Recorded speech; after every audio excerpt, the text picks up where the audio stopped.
do that. All right. Well, hello everyone, and welcome to our free May webinar featuring Dr. Ralph Steele, and I'll let Ralph tell more about himself in just a moment.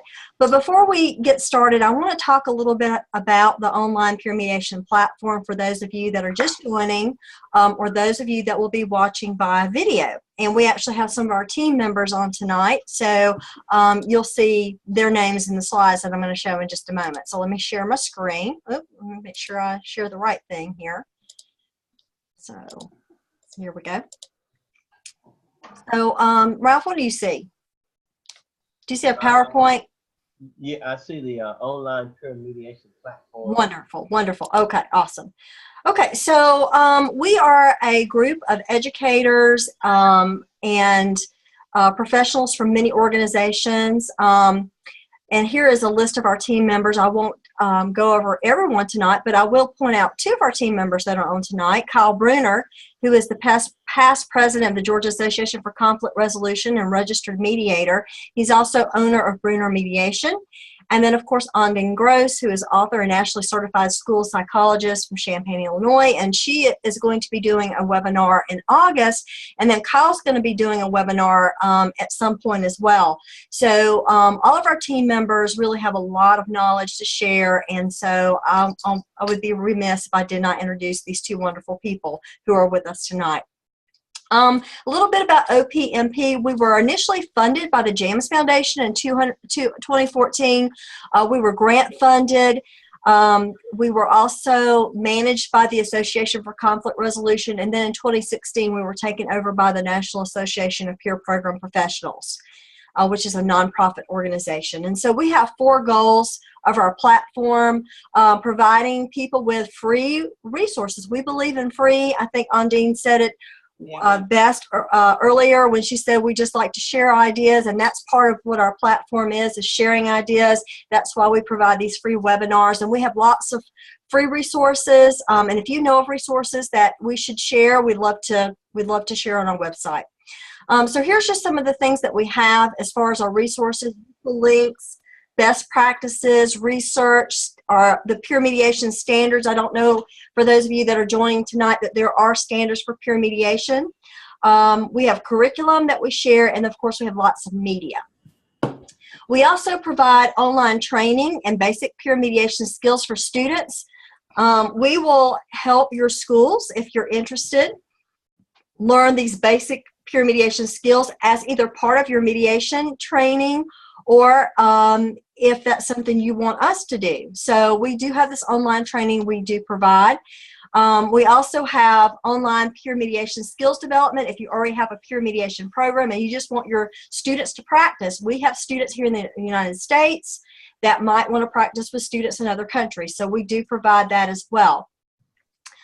So again, we teach your students how to practice their skills by participating in online simulations, and you get to keep those simulations as part of, that practice. I'm not going to go over that, but we do on our website have a 1-minute video that kind of shows you what the simulation looks like, just if you want a quick and dirty look at it. But we have other simulations as well that you can look at. So let me move on. We also, this is our dream, is to provide online peer mediation services for schools that don't have peer mediation. A lot of schools are kind of hesitant about that right now, but we're hoping that we're ahead of the curve and that maybe eventually that people will really kind of take to that, especially schools.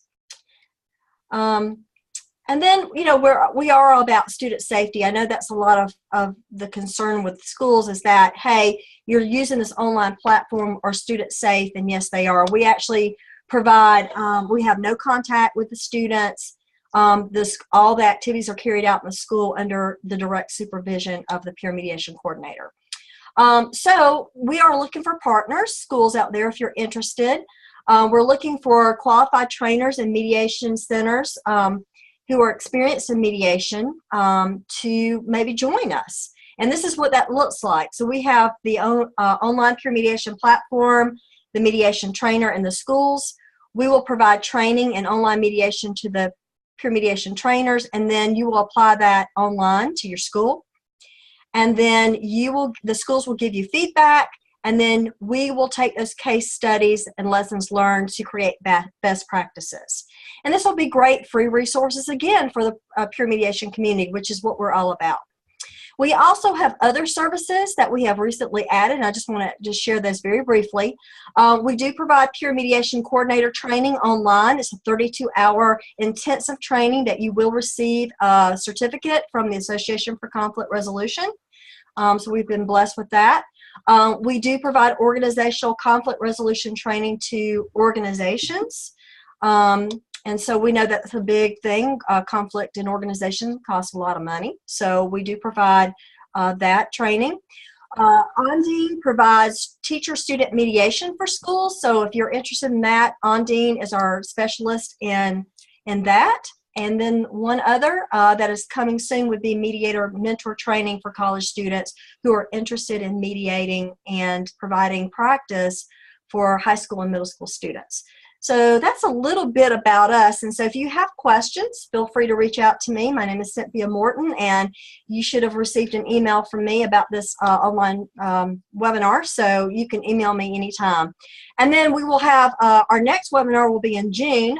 It will be by career coach David Smith, called Fostering Career Pathways in Conflict Resolution and Peace Building. And that will be June the 26th at 6 p.m. So that's us. Here's our website if you want to go on our website and look. Okay, so Ralph, I'm turning it over to you, buddy. Well, first of all, I'd just like to thank you, Dr. Cynthia Martin, and all the rest of the persons who's listening today. And it's amazing. I know David Smith. You showed him. I know David. He's out of New York. I've done some things with him before. Great guy. And just a little bit of, before I actually start, I'll just kind of give a little bit of a thing about who I am. In 1992, I was actually in Birmingham, Alabama, and Birmingham had a city school system of about 55,000 students. And if you can imagine 55,000 students, you're going to have some kind of conflict. And so as a result of that, in all honesty and truth, I had no clue what mediation was. But so they asked me, I was hired to do some work and to try to help deal with the different issues of conflict that the system Birmingham had at that time. And so, you know, my beliefs is and thinking is you don't just jump into a pot of hot water and burn. You do an assessment study, research feasibility, and you look at carefully how you can approach something in the most impactful, professional way that you can, rather than just jumping in and making more mistakes than what happened. So I ended up writing did some research study and some, if you will, did some surveys, and I came up with a program called SRIM, School Conflict Resolution and Mediation Program. So as a result of that, we actually train, kind of like what Dean is doing. We trained some teachers, some students, and we also took some of the students who were what people might call the troublemakers, and we included them in the process, and it did work, and it came out to be a very good program. And so that's how I initially got introduced into mediation from a peer mediation process. And otherwise, I had no clue what even the word mediation was. And that was 1992, and here I am today. I mean, continuing to do some peer mediation stuff. Of course, I do a lot of mediation cases with on different panels around the United States, and teach mediation at the University of Texas Arlington, and do some other different things. I'm also an arbitrator as well, and I've written a couple of books on mediation and what have you. So that's kind of my segue into mediation, and on occasion still do some peer mediation training with schools right here in the Dallas, Texas, Houston, Texas area, where it's very, very hot today. So, so otherwise, I'm going to go ahead and get started. And as those who are looking and listening, and the title of the day that I began with is Prevention Practices, Restoring, Empowering Students Through Peer Mediation. And the reason why I put prevention is because I think that can give you an idea is that's where we need to go more of in the prevention. And so moving along, as you can see, the outline is, I'll come back and give a definition of that, but it's define restorative prevention practices. Then I'll talk about the learning objectives, and then we'll go into assessment for individual school systems, citizenship as preventive restorative practices, and then we have restorative discipline, restorative discipline, and then we have what does it look like? What does the process look like?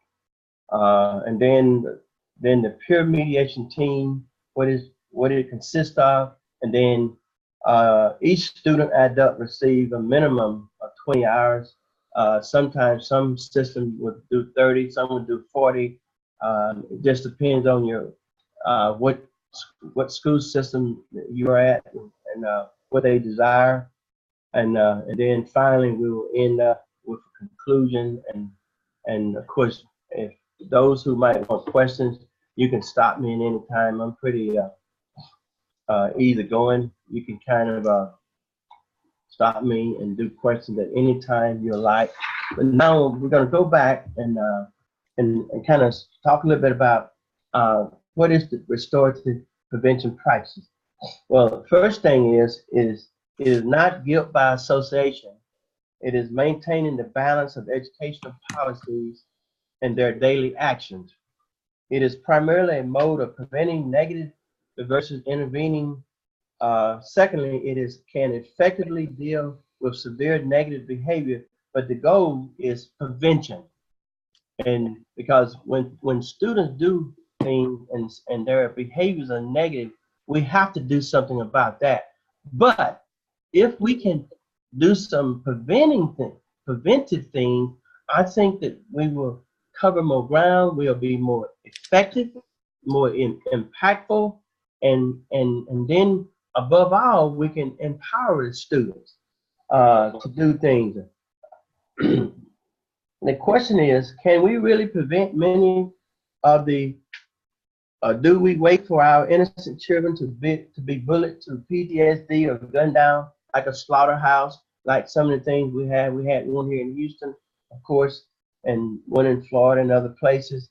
So I propose that through preventive practice, restoring and empowering students through peer mediation, we can prevent many problems and restore others to calm, peace, and citizenship in our American schools and communities.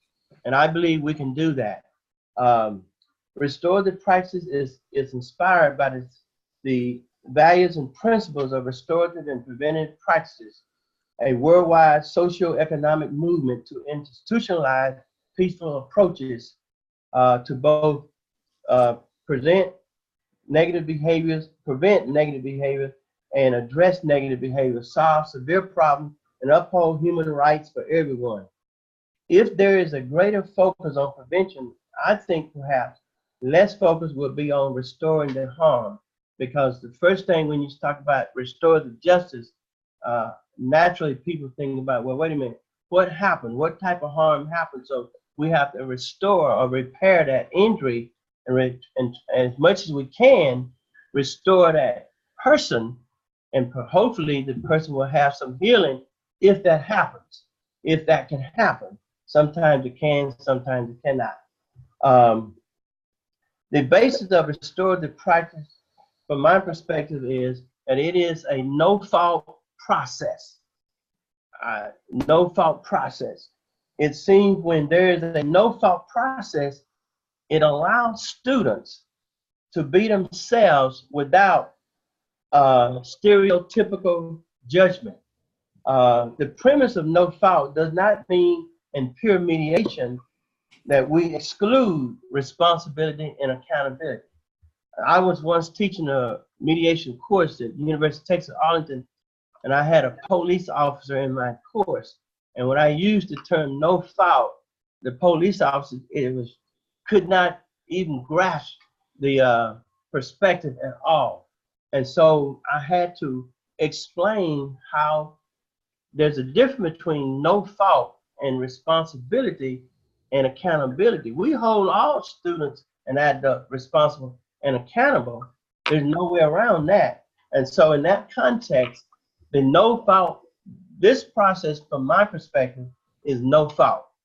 And that gives students a whole, a wonderful way of looking at, and when you're talking about being empowered, it would really, really empower students, because now there's no finger pointing, there's no blame.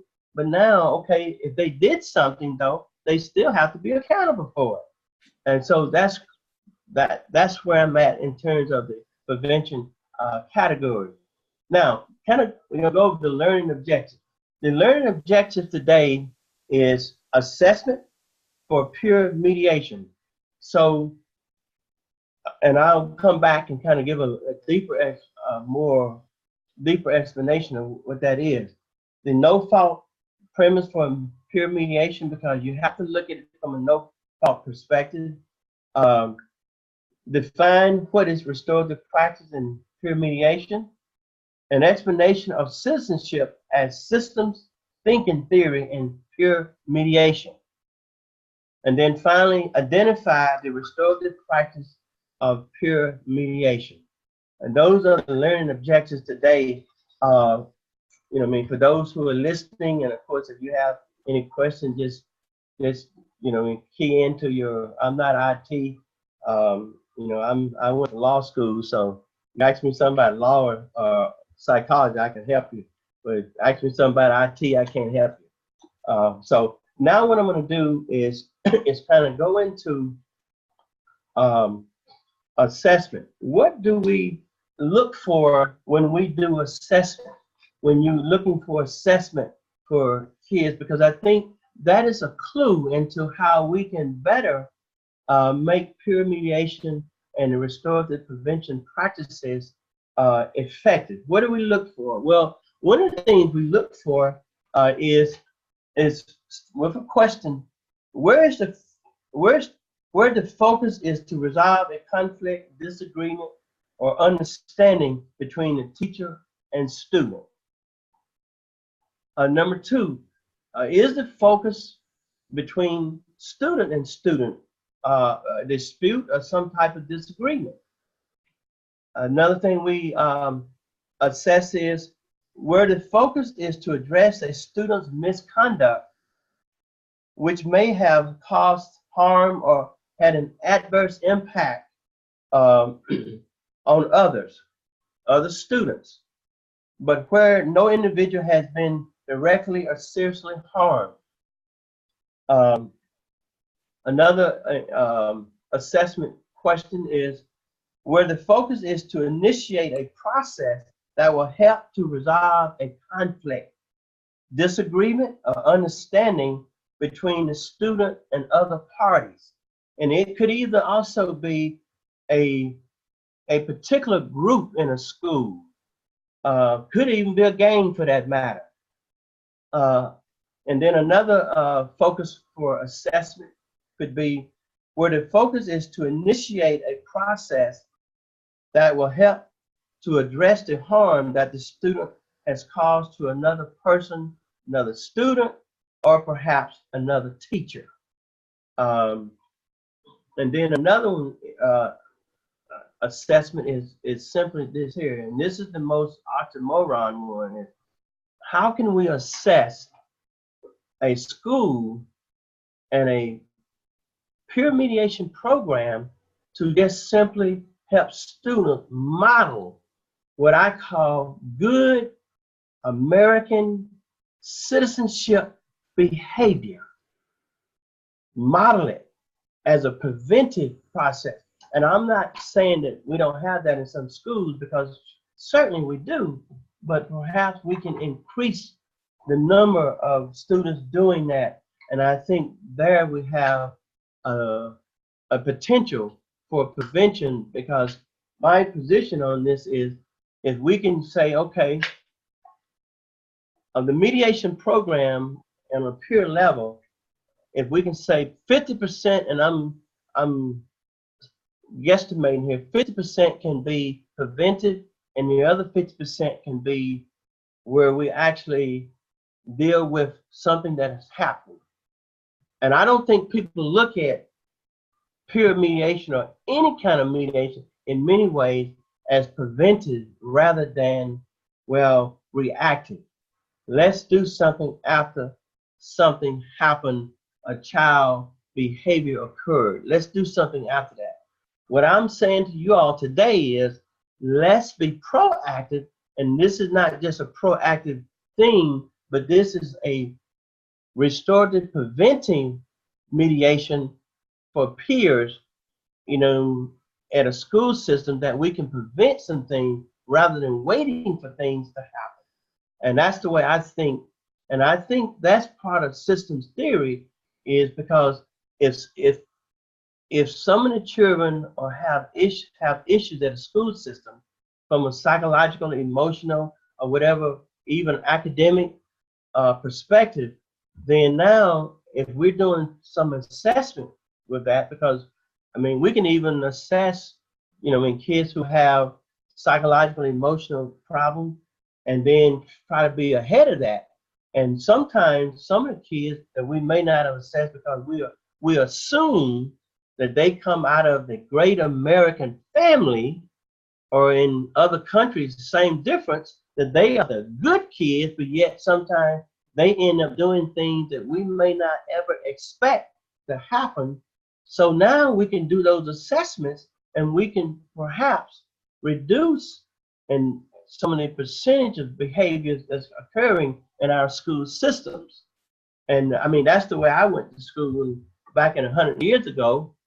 Is they were on target with us. And of course that brings me to the next section, which is citizenship. The oxymoron is, wait a minute, when I went to school, and I hate to go back, but I'm going back today, I was a member of a citizenship club.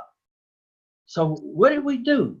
In the citizenship club, we were taught, they didn't call it mediation, peer mediation. They didn't call it conflict resolution. Now I'm talking the broadness of what mediation is, but they didn't call it any of those names. But what happened was, we actually was doing peer mediation 100 years ago. Nobody knew what it was.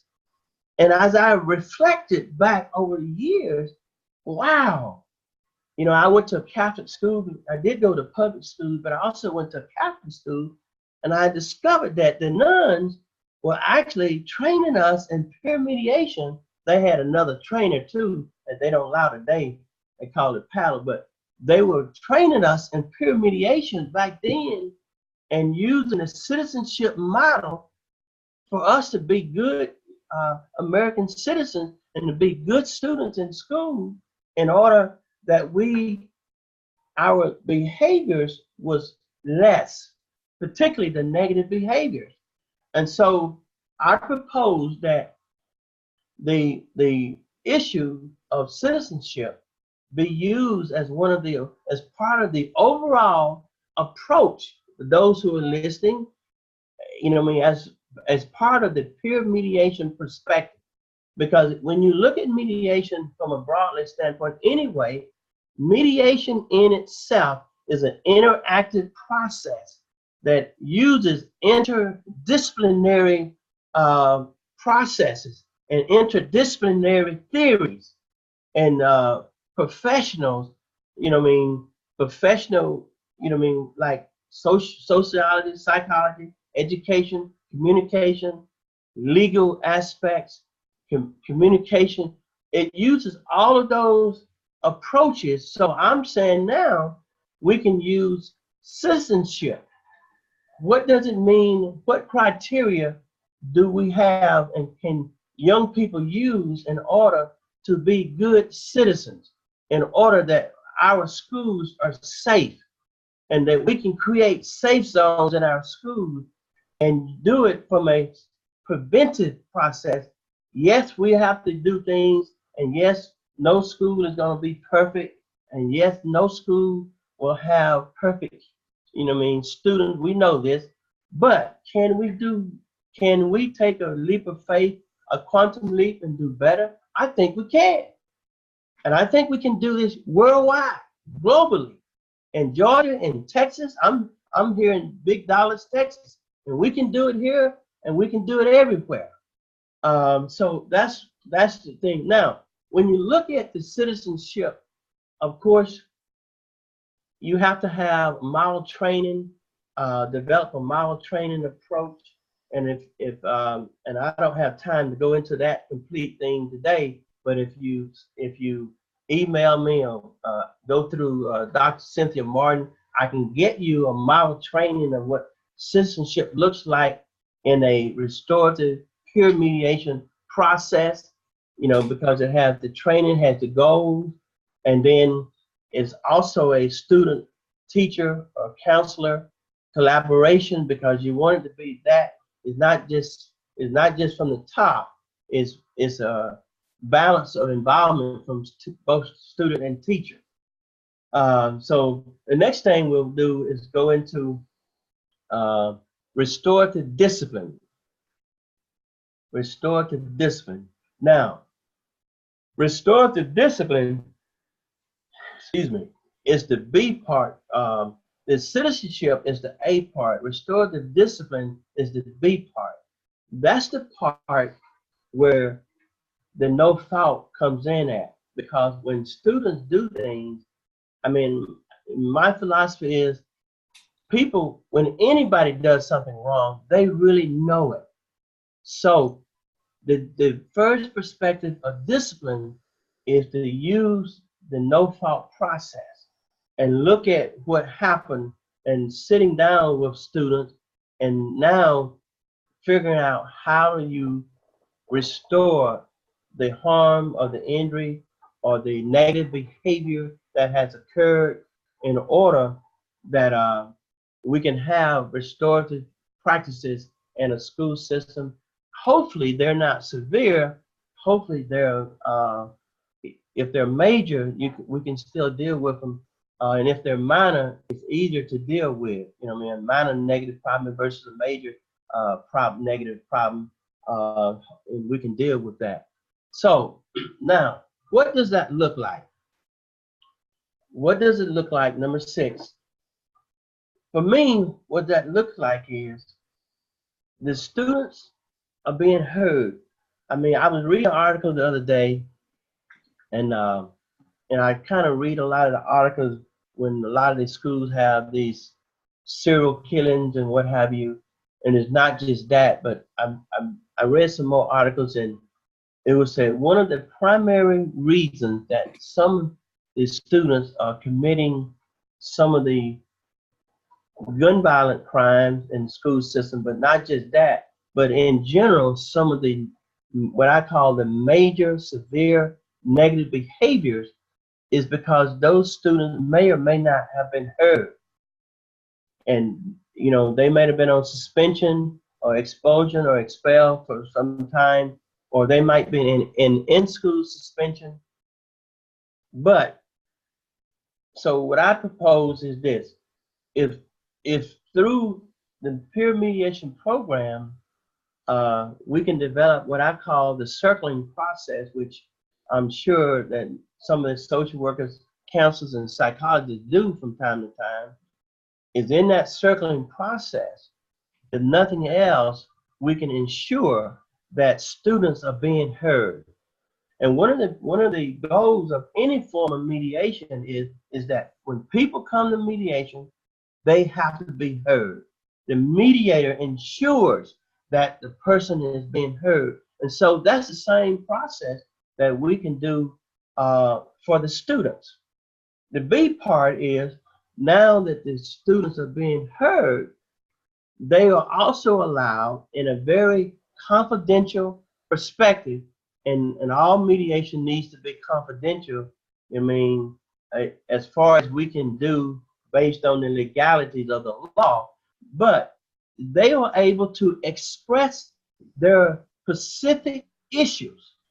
And when they're able to express their specific issues, now the mediator or the mediators, whether they be both the peer and if there's an adult involved in it, doesn't necessarily will try to address that issue directly, but at least have a way of referring that student to a school psychologist, to a school social worker, or a counselor, or whatever need there may be, that student can get help and not fall through the cracks and end up either being hurt, being bullied, or shoot or hurt somebody else, or their grades fall, or they become they isolate themselves, or whatever situation, that happens. The C part is looking to get some form of resolution.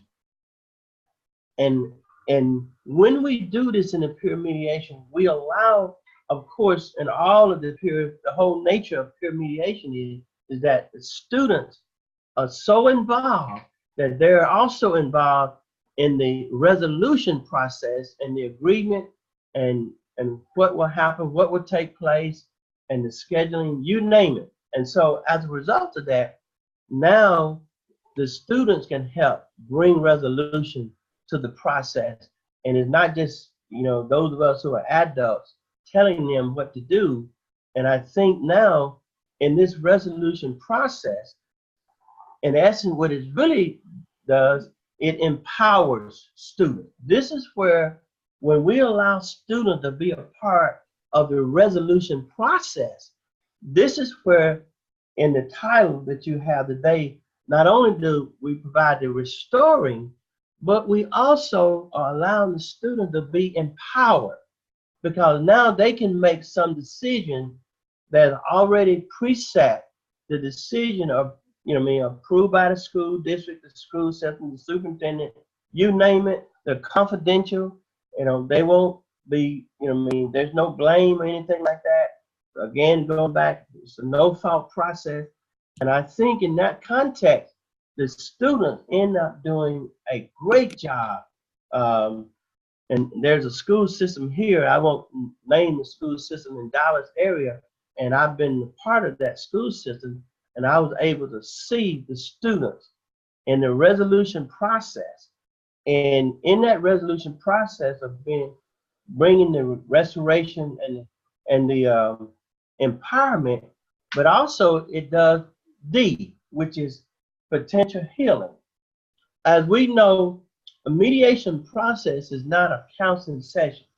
The aim of it is not directly to bring healing, but what I can tell you, those who are listening, is that when this process unfolds, and now you have a very collaborative process here, healing can happen. Is that the goal? No, but it's like my grandmother used to say, if you eat your vegetables, I'll give you some ice cream.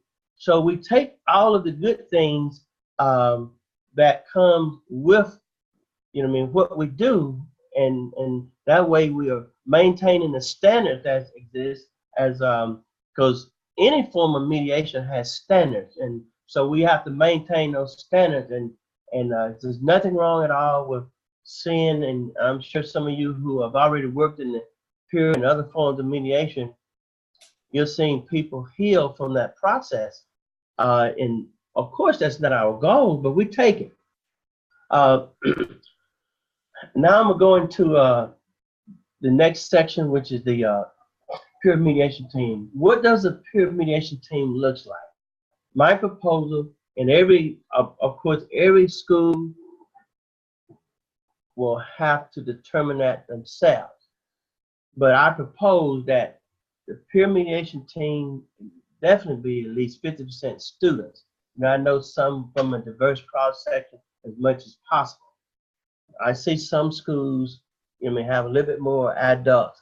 I think there needs to be adult supervision, obviously, But I think that we have to have a lot of the students involved, and of course, student leaders. But when I first started peer mediation, I even had students who were involved in what I call major negative behaviors, and I actually put them in a leadership position, and then very slowly saw changes in how they did things differently. And then number 3 is each student adult receive, as we talked about earlier, a minimum of 20 hours of peer mediation training. It can be 30, it can be 40, whatever where you are in your peer mediation program, how y'all decide what type of training and who's going to do the training for the students, adults as well. Because what I've discovered is, which I'm sure all of you would agree, when you do the excellent training, there's a greater buy-in by the students into the effectiveness of the peer mediation process. Now, question: number 7, what can restorative preventive practice impact in schools? Well, some people may not realize it. It can assist in preventing gun violence. I really think it can, even though that's a severe process. Because if we can prevent a lot more of this gun violence and senseless killing of innocent students, man, we're on to something here. It also can impact truancy, where students miss too many academic school days. And if you're not in class, you can't learn. So, and that's a critical issue as well. You don't hear it on the CNN or the news media, but it's a critical issue. And that's one of the things that I've actually been involved in, both the training and actually a mediator in the truancy peer mediation program right here in the Dallas, Arlington, Texas area. And it really has been very, very effective. And then it can prevent and reduce bullying. And one of the research studies, articles I read, was that a lot of the serial killing in school system direct result of bullying in the school system. And so when we, if you will, if we can provide mediation to a lot of these students, I think that we can prevent, and if not prevent it, we can intervene through the mediation process and stop the bullying, which a lot of the bullying leads to other things, such as students getting gunned down, killed, hurt, things that just shouldn't happen in an educational setting. We know they happen, but it should happen. Then D is, it can prevent and reduce what the severe negative behaviors. And the severe negative behaviors that's when the actually fighting, fist fighting, what you'd call assault that goes on. And in that severe negative behaviors, at some schools, you have some sexual assault at the teenager student level that we can prevent as well. That should happen as well. And then 2 is we can prevent what is called the minor negative behavior. Of course, the minor negative behaviors are easier to deal with, but if we can reduce all of these things using the peer mediation process on the prevention side, and also the actual when things happen, wow, we can do that. And then E is what is called I think, using the citizenship perspective in the context of peer mediation from a prevention perspective.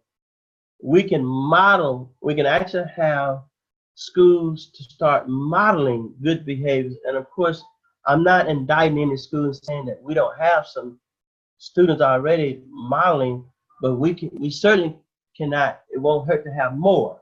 And so as we do that and have more modeling of good behaviors as a source of prevention and citizenship in the school system, but also in the community, I think that we're on to something. I think the effectiveness, the impact that can happen more would be just great. And particularly for those of you who are professionals, psychologists, social workers, teachers, counselors, and administrators in the school system, how wonderful it would be you go to school and you don't have to be concerned about not one child, you know what I mean, been bullied or beat up or been gunned down in America. And that's what the day that I still have nostalgia for. And as long as I breathe, I'm gonna shoot for that. And that's where I'm at. And that's my perspective today. Is in conclusion. In conclusion, what I like to say is we want to use the restorative prevention practices to create caring climates to support more healthy school systems.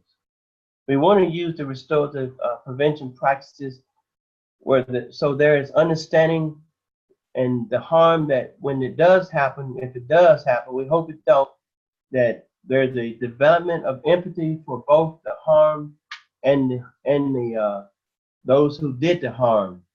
We want to use the practice as a way of listening and responding to the needs of the persons who would potentially do the harm, but because we're listening to them, we might be the one person using a peer mediation citizenship model to stop that person, that student, from doing something that he or she ought not to do.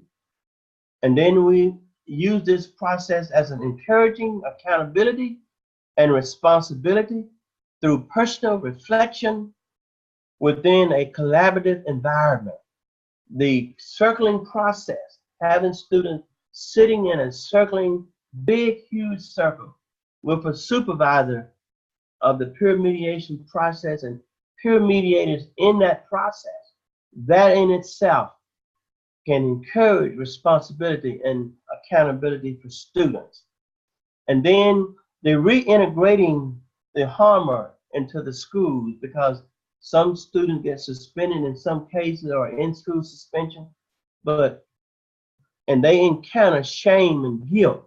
And so how do we help that student re-enter the school or their classmates or their friends or the other students, and know that that student is valuable and is a contributing member of the school system and society. And so they feel good about themselves. And then most importantly, that we continue to be a part of what I call the change system, where we help facilitate, support, and change policies that advocate peer mediation systems, not only across America, but in the whole world, because ultimately I think that the mediation process is an outstanding, excellent system, whereas that we can do more to have better schools, because I mean, what will any of us be who are educated without the educational system? And the school system is the one place where students spend an enormous amount of time in their daily life outside of home from their parents and other institutions they're a part of. And so I think that we have a golden opportunity here to prevent, reduce, and deal with certain behaviors, but more importantly, to continue to teach students how to cope with behaviors outside of violence and deal with disputes in a more calm, just, and an appropriate manner, so we have better schools. And that's my presentation for today. I will pause and wait for questions, and comments, and go from there. Thank you so much, Ralph. And so you have two ways you can respond. You can either unmute yourself, or there is a chat function at the bottom of your computer, I hope, and you can send a chat and I will ask Ralph the question. But before we get started on the questions, Ralph, I think this is a great way to look at peer mediation as more of a prevention and restorative piece, and a great way to advertise that to your school, especially schools that are hesitant about instituting peer mediation programs, especially the old type of peer mediation programs back in the day, you know? So thank you so much for giving us a new perspective about peer mediation. You're welcome. So at this time, we'll open up for questions. Okay, we have one question. Let me make sure I gather all of it. It says, thank you for your clear explanation. I am a mediator in Brazil and work in a law tech that does online mediations.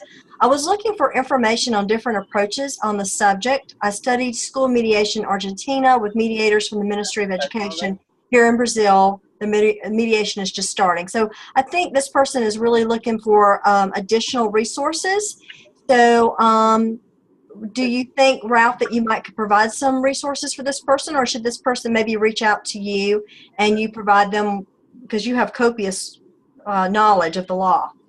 Yeah, I can do either both. I can send the person some information by either email, probably by email. If they like, I have no problem doing that. If they would email me, I can send them some of the information today and any other information, because I have some more information.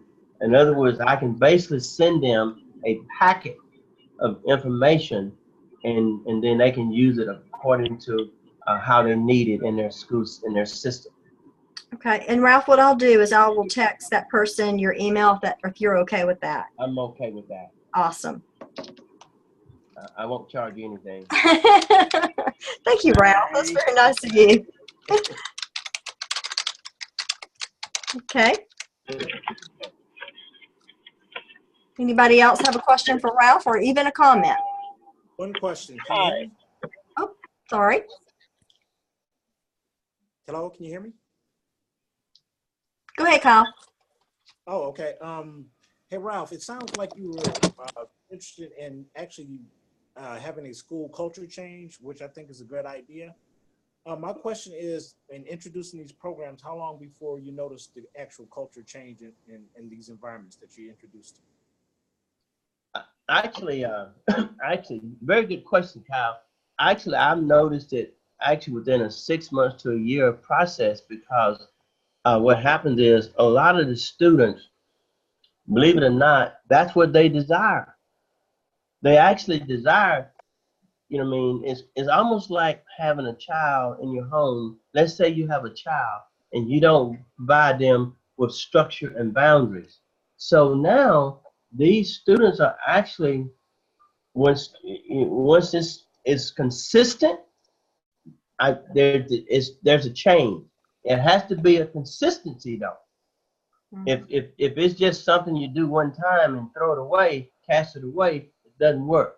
It's with that level of consistency in 6 months or more, sometimes more, you'll see it. I've seen change. Great. Thank you. You're welcome. Thank you, Kyle. Do we have anybody? We had another person, I thought. Oh, I can ask a question if, first of all, I wanted to thank you, Dr. Steele, for your work. I really sense the power of the transformation that occurs when you get your work into a school. And I know from my work with teenagers, you know, they are looking for avenues to be heard, and it is healing, and it's just so important. And so I really support all your work and everything that you described. I was interested in your discussion of the no fault kind of approach, which I hadn't heard that before with this work, but it makes so much sense, because divorce is now no fault. And today I was talking to an insurance agent talking about whose fault is it if in a different apartment drips water in my apartment. He said, oh, well, it doesn't matter whose fault it is. Your insurance cover it. Your insurance covers it, even if it's from their apartment. So that's such a concept now in our society about no fault. But it's really a good way to get people in the door when they're talking about conflict, because they know that it's not going to be a blame game. And I think that's really smart. Well, what happens is, thank you for your comments, Nate. What I've discovered is I used to do mediation, and I would just start the mediation process with both peer and adults.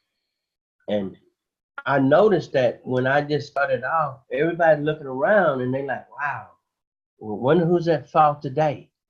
So now we started off even with the students, and when they hear there's no fault, now what happens, what I've discovered is they buy into the process. Yes. There's a greater buy. I mean, because now it's not we're not finger pointing them and blaming them and throwing guilt on them. And see, kids encounter guilt just like adults do. So when you come in with the no fault process and you express it so succinctly, and they understand you, and once you know that they understand it, now they buy into it. Yeah. They're gonna work with you, because what the no fault process does with students, it tells them also that you, and when I say you, I'm talking about all of us, all of us as adults, we really care about them. And what I think a lot of times students don't respond to us is not because we're not great professionals, and we're not properly trained, or we're not upholding the standards. It's because the students don't think we care about them. And you've heard the old adage, nobody wants you to help them until they notice you what? Care. Right. And so I found the no fault process to be extremely, I mean, I'm glad you focus on it, because I can't underestimate the power of that no fault perspective. And even when I've had, you know how you do caucuses sometimes, you put people in a caucus, and you can sense the pressure, and then you kind of say, you know what, before we get started, let me remind you that this, and whether it's been adult or student, I want to remind you that this is a no fault process. And once you say that in a caucus or even in a joint session, now you got a whole, the mental perspective changes. The psychological and the emotional dynamics change. And there's a eagerness then versus before. It's like you stay over there and I'm over here. But now it's a team approach. Good stuff. Thank you. You're welcome. Any other questions for Ralph?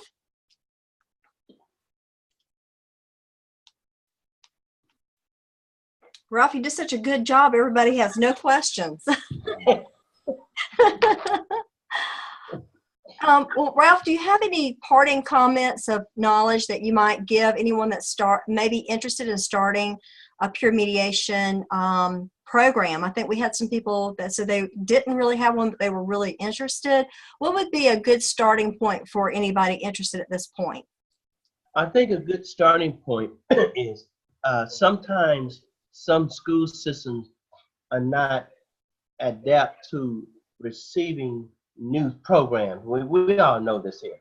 So now here's how we get around that, particularly in schools that are people who are so caught up in the bureaucracy, and I'm not judging nobody, but what I've discovered is if the law, the title, the education school system law permits students to start different groups. And so one of the starting points that I think is to start a peer mediation program as a student group that starts it.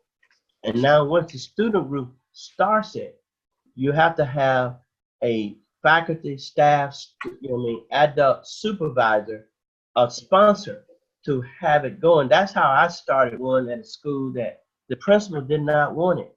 But the way I got around it was I said, look, well, the students want it. Oh, he could. And so he said, well, yeah, the students can have it.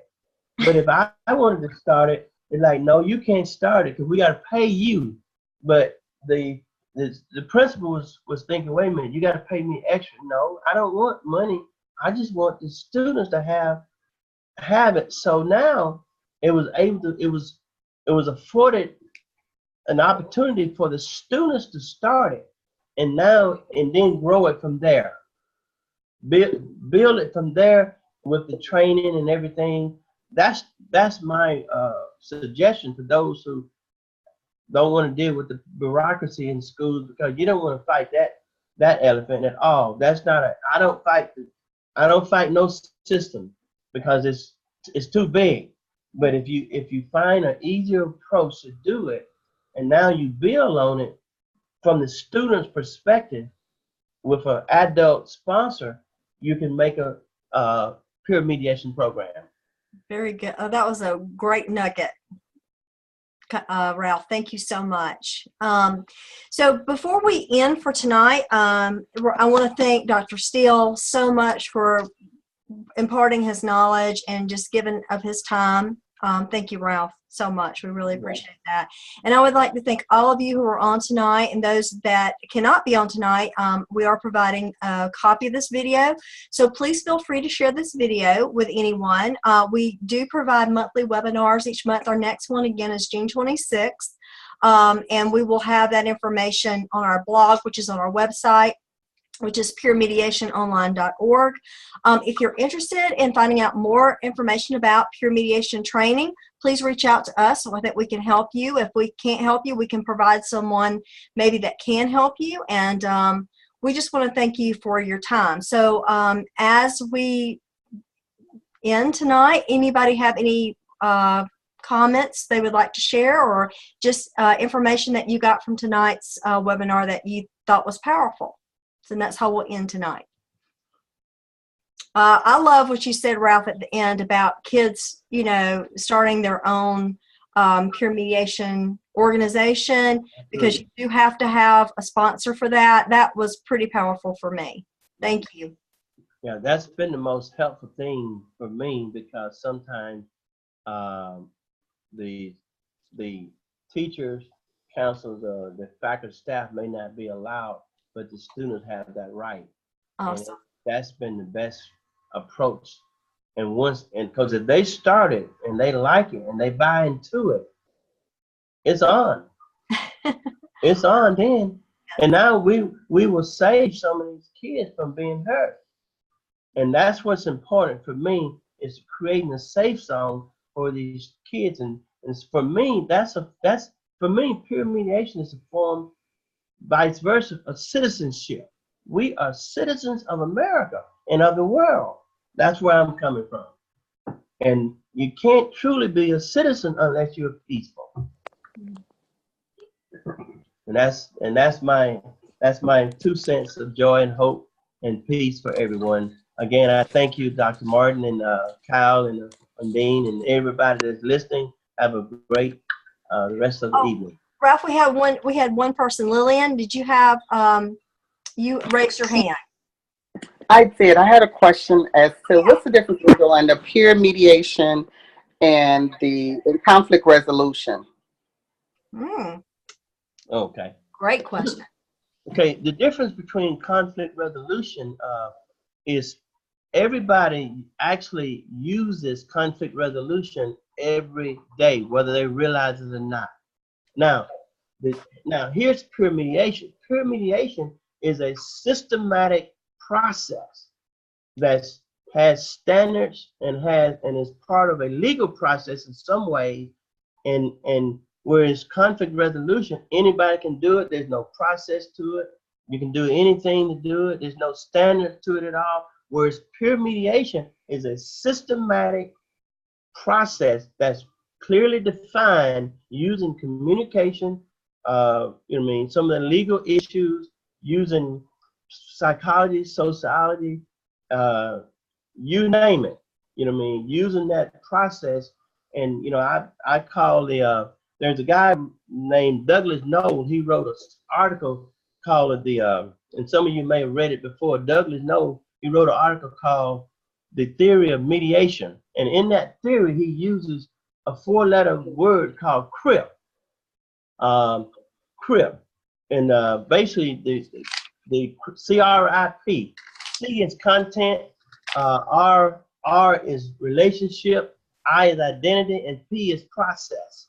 And so that's why the mediation process is a process that's systematic, and conflict resolution is not. But they both have some impact, and they both work, and they both are legitimate, and that's even though I think peer mediation is far more effective. Okay. Awesome. Can Thank you you. see them working together? Can it be conflict resolution? Because even though we do conflict resolution every day, we don't know it, and we're not as tolerant of other people's differences. So could they be fused together? Can you see some of the principles of conflict resolution being introduced? Oh, absolutely. Because the fact is, in peer mediation, in any form of mediation, some of the principles of conflict resolution are certainly overlap into each other. There's no doubt about that at all.